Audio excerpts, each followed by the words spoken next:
Alright, so yeah, that last clip was a very, very long time ago because I've taken a break from this fanfiction, but I am back now. And where I am at? Jeez, can you shut up about this already? Marx interrupted, disgruntled. We both said sorry already, okay? Let it go, Kirby. I do, Kirby said. Marx raised an eyebrow. Do you remember last night? He asked. Why is that so important? Kirby raised his own question. I closed the door. Out of we're here when I shouldn't have. What? Then I cried over to you. What are you getting at, Poyo? Oh, I forgot. In this story, Kirby says Poyo after every single sentence, kind of like how Jack Frost in the freaking stupid Snowboard Kids game says hee-haw after every single sentence. Marx grinned. He grinned widely. Alright now. He should be grinning. Kirby had assumed their little encounter before the two of them dozed off didn't happen. But this played well for him. Well, either he could use it as blackmail or more nefarious and much more satisfying. He would do as he had done before. Tickle his romantic feelings into him until he couldn't take the pressure anymore, and then get taken to jail because Marx. I didn't miss pedo Marx at all, but it was a feeling Marx looked forward to experiencing again. Being in prison, all right, one that he'd be willing to yearn for. See, Marx, this is wrong. And Kirby's a little kid, alright? A baby, in fact. But I dreamt of you last night, Kirby admitted. Marx seemed to light up with glee with that response. Decided to play along for now. Alright. I too had a dream with myself in it, Marx joked. Kirby snickered a little bit afterwards, but being serious and all that, he approached Kirby slowly. Puffball started considering whether he should walk away, but ultimately decided not to once Marx spoke up again. I did dream about you too, Kirby spoke. Let's just say it would have been something you'd enjoy. Okay. Giving Kirby food, you know, that's something he'd enjoy. The closer he approached Kirby, the redder the pink puffball became, you know. Marx, oh boy, I wonder how many crimes Marx just stuffed in just one story alone, man. He was clearly embarrassed about something Marx already knew, something he would only get Kirby to admit on his own. What was in your dream, Kirby? Marx said, looking straight at him. Kirby started backing away. This wasn't the type of conversation he deemed comfortable. I don't want to say, but we always shared our dreams with each other, Kirby. Marx egged him on, making sure he sounded somewhat sad. Okay, man, Marx, man, you're being a weirdo. He already knew the irony of the comment he made, but continued on anyways. We'd be sitting outside, laughing, talking, having fun, then he'd ask something like, "Hey Marx, what did you dream about?" I'd say, "That King D will stop stealing my ball." That's what. We'd laugh together, lay down under the shade of those trees, and I'd say, "What about you?" He'd stop talking right there. Kirby realized, I'm out of breath, man. Reading all this stuff is just tiring. Look how bad it is, but that it was his moment to complete the story, to finish the memory, to tell him what he dreamed about. He was interrupted because he had run into the wall opposite of the door. Why you run into the wall, Kirby? Oh well. He tried shifting away along the wall, but something inside him refused to let him move. Marx, now directly in front of Kirby, leaned in towards Kirby's left, as if there were an ear there. Alright then. He grazed the softball's cheek along the way, leaving Kirby to do his best to conceal his deep excitement. What? So he's just rubbing his cheek against his cheek? That's just strange.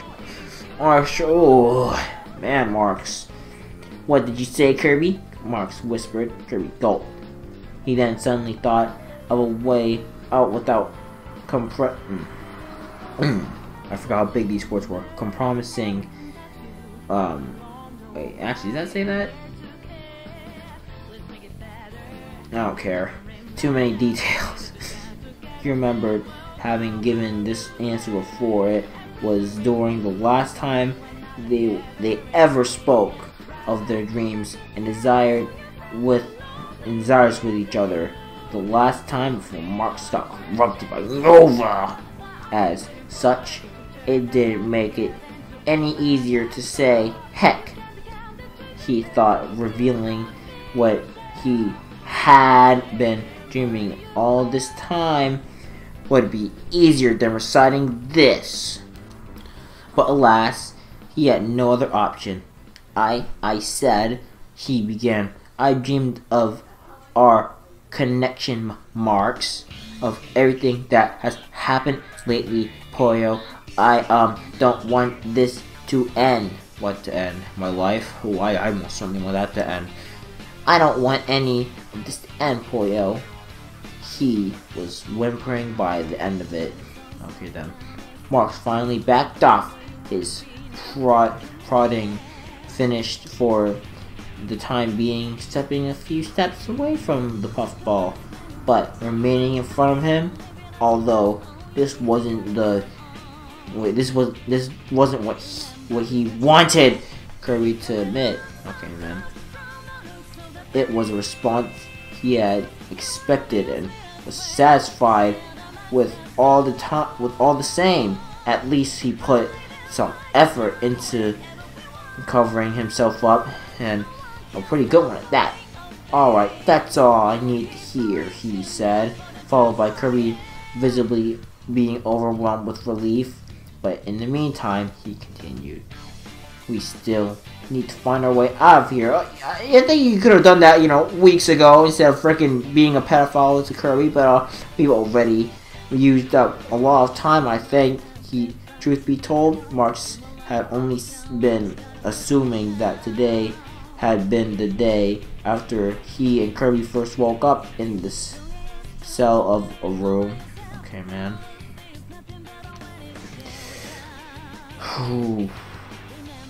He had no reference to go off of. There were no windows where sunlight could sneak in, no clock sticking on the wall, just nothing. It didn't help that he had an inconsistent sleep schedule, so the internal clock governing his sleep had no frame of reference of which to tell time either. Kirby had nearly forgotten that they were kidnapped to begin with. Okay. With the enclosed room being the only reminder of the situation they were really in, he nodded in agreement. It was high time that they got their things together, come up with a plan. Get out of there. Yeah, you're right, he said before dashing towards the open passageway. Let's go, Pollo. Right after you, Marx responded quickly, following suit. Oh, by the way, this is 10 chapters long. I think I might have said that in the last clip, but this is actually the longest thing I've... Oh, man. Like, this is gonna probably have to be, like, a multiple-parter, alright? So, don't be surprised if I take another long break from this story, but he soon ran into the puffball, who had slowed his pace significantly. After having stepped a bit further into the halfway beyond their room, it looked eerily familiar. The cobblestone texturing of the walls and ceilings, they were in Minecraft. this place lit with torches, and the floor made of concrete with the occasional crack to not step on. This hall clearly had a vastly different, oh my, that's a big word, architectural style and design compared to that of the room they had just came from. It didn't help that the door had shut behind them, startling the both of them. I'm pretty sure people are gonna be like, well, if these fanfictions, you can't even read this one, and these words are big, so that means that you're stupid yourself for making fun of it. Well, you see, I'm not good with the dictionary, you see. These stories are very hard to read. But, anyways, the two snuck forward cautiously, past the sounds of leaking rainwater or groundwater dripping onto the floor, past the unsettling ambience that surrounded them, past the plethora of similar doors, except looks-wise, they clearly belonged here. Beyond the bars on the top of each door, separating the hallways and and cells, there was nothing but blackness. What did I even say? Obfuscating anything or anyone inside that. Marx looked over to Kirby, who was visibly a bit scared of the whole motive of this place. After what felt like ages, the two had reached a junction, a large circular room where 6 separate paths converged, with a spiral stairwell on one side leading to an upper level. Unlike the path they had taken, there seemed to not be any lighting, and this appeared as the innards of the cells before them, complete darkness. Marx turned to Kirby. This place is freaky, he commented, and long, far too long.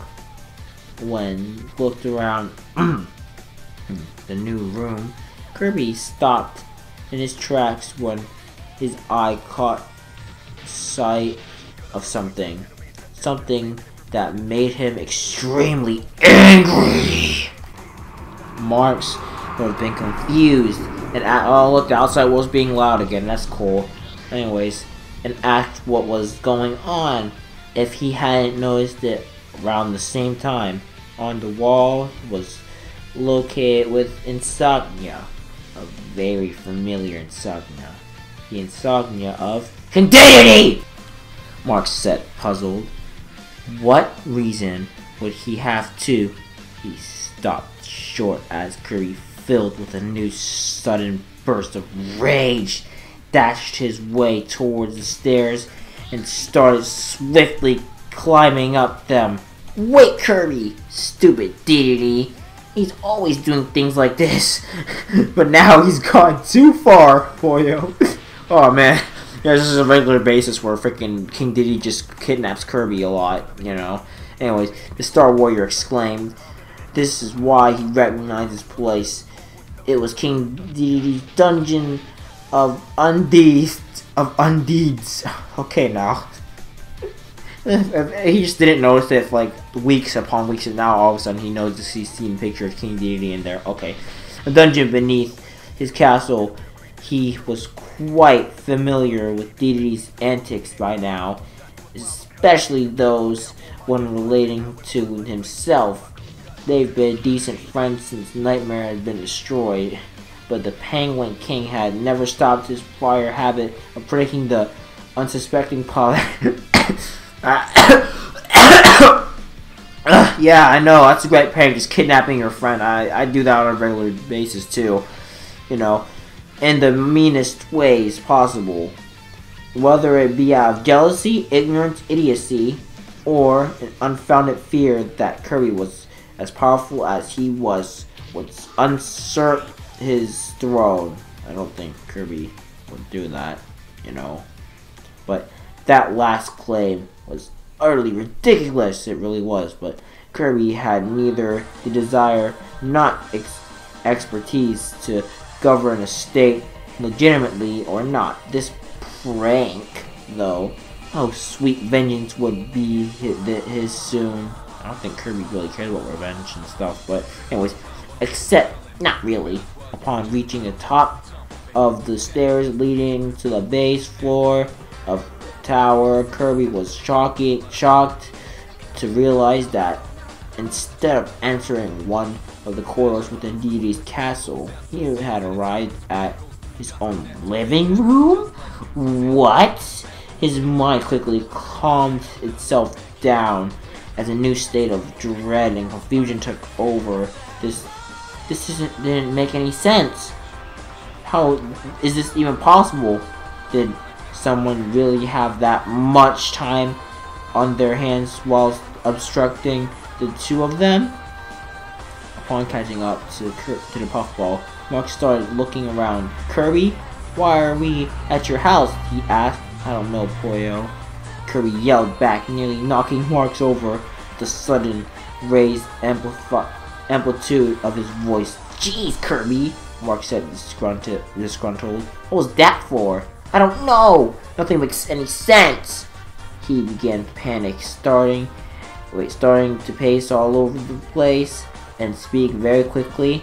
I don't know where we are. I don't know where to go. I don't know why we're here. I'm lost, Pollo.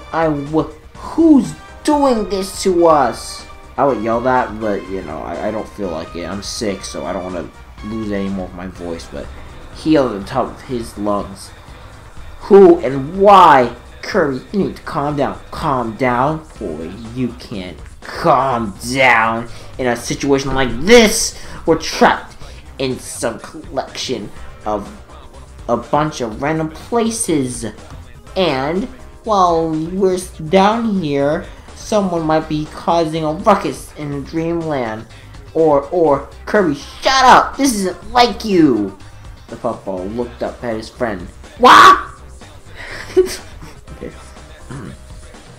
If anyone were to be panicking about everything going on, it would be me! I mean, Marx paused to gather his thoughts. Even when you first started on all of your adventures and things, were always the calm, collected ones. Sure, you were easily distracted, but that didn't matter. You were always focused on the end goal and I always found it, well, fascinating. He descended into his inner thoughts for a second. I always looked up to you both as a friend and as a role model of sorts. I mean, you're cute, likable, and yet at the same time you're determined and pragmatic. Well, I don't even know what that word means, man, but he chuckled to himself before he continued on to his point. But something's changed, Kirby. Lately, you have been angrier and more, or what? Gritty, edgy, dark. I mean, the kid's growing up fast, man. He's probably edgy. Anyways, whatever you want to call it. I don't understand why, and it seems you don't either. It doesn't fit your character, and it's tearing you apart, Kirby. Been tearing all of us apart. Alright, now. Marx didn't know what happened or what happened next. He thought that Kirby might get all offensive, denying much of his behavior as of late. He thought he might have made Kirby even angrier and try to beat him up. Shut him up. He thought Kirby might get all apologetic and crumble into pieces in front of him. Instead, Kirby just stood there, as if realizing the gravity of what he had been told. Once instance of what Marx perceived as a darker shift of Kirby's personality came just a week before. The whole gang was there. What whole gang? Himself, Kirby, Diddy, and others, all in a field playing some games for the sake of playing them. It was always a lot of fun playing games with Kirby, they all said, until that day out of nowhere, I'm gonna say, whoops, from the blue, on that one particular day, Kirby just flat out wasn't in the mood of playing anything. Quite oh my lord, unprecedented, oh my, phenomenon indeed. Come on, Kirby. The king would egg him on. What? Oh yeah, the king, Diddy. Forgot that, the kidnapper. But we're all up to a game of truth or dare. Okay, now, so join in. He patted a spot on the ground to signify where the puffball would be sitting. You know, this kind of reminds me of how Naruto has flashbacks to every single episode and stuff. Besides him, of course, both because, well, he was the king, only wanting the most elite celebrities beside him, and to keep a watchful eye on this potential throne usurper. Okay, I don't know, Poyo. Kirby struggled. Don't any of you think this is a bit childish? I mean, you're a child, Kirby. What do you mean? Everyone raised their eyebrows in response. Childish? Asked Tiffany, one of the people in the group. Kirby, we do these things with you to have fun and unwind, be friends and all that. His mentor, Monday Night, responded, "There's nothing childish about that." Yeah, Kirby, stop being such a freaking edgelord, because you're a freaking child, not a goddamn adult like this story keeps on trying to make it seem like, which is a lie. But, well, then maybe I don't feel like playing these sort of games right now then. Kirby swiftly retorted, doing his best to keep a dangerous balance of not playing around and not disappointing or insulting his friends. Kirby, I'm pretty sure that's not how you spell sure. S-H-U-R-E. That's not the case. Tough Theodore said. Okay, man. What was with that name? Honestly, you haven't been super enthusiastic about hanging out recently. It's like, ha, Poyo. No, you haven't, Marx remembered saying. You don't look so motivated anymore, as if you were just autopiloting through everything, like trying to frickin' get over with nothing else, you know. Alright, this is gonna be the end of part 1. Yeah, this is part 1. There's gonna be a lot of parts probably, because this story is extremely long. Like, oh my, it's actually so long. But I'll see you guys next time. Bye bye.